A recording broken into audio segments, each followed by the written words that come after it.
আসসালাম। দেখেন বঙ্গোপসাগরের কী অবস্থা, কী পরিস্থিতি। তো দেখেন গাইস, দেখেন তারা বঙ্গোপসাগরে কক্সবাজারে উতাল পাতালের ঢেউ আজকের মতো এত ঢেউ আর কখনো আসেনি। গাইস আপনারা দেখেন, এটা হচ্ছে কক্সবাজার, আমাদের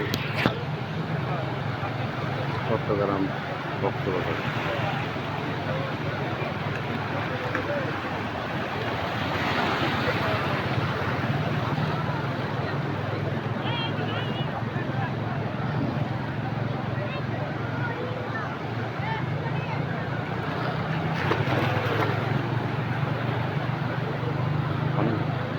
প্রচুর পানি বাড়িয়েছে। একটু আগে ওই যে আপনারা দেখবেন ঢেউ আসতেছে, ওইখান থেকে ওইখান পর্যন্ত ছিল শুকিং। এখন এইখান ওই জায়গা থেকে এখান পর্যন্ত আমি যেখানে দাঁড়াচ্ছি দেখছেন, এইখান পর্যন্ত পানি চলে আসতে পারে এখানে।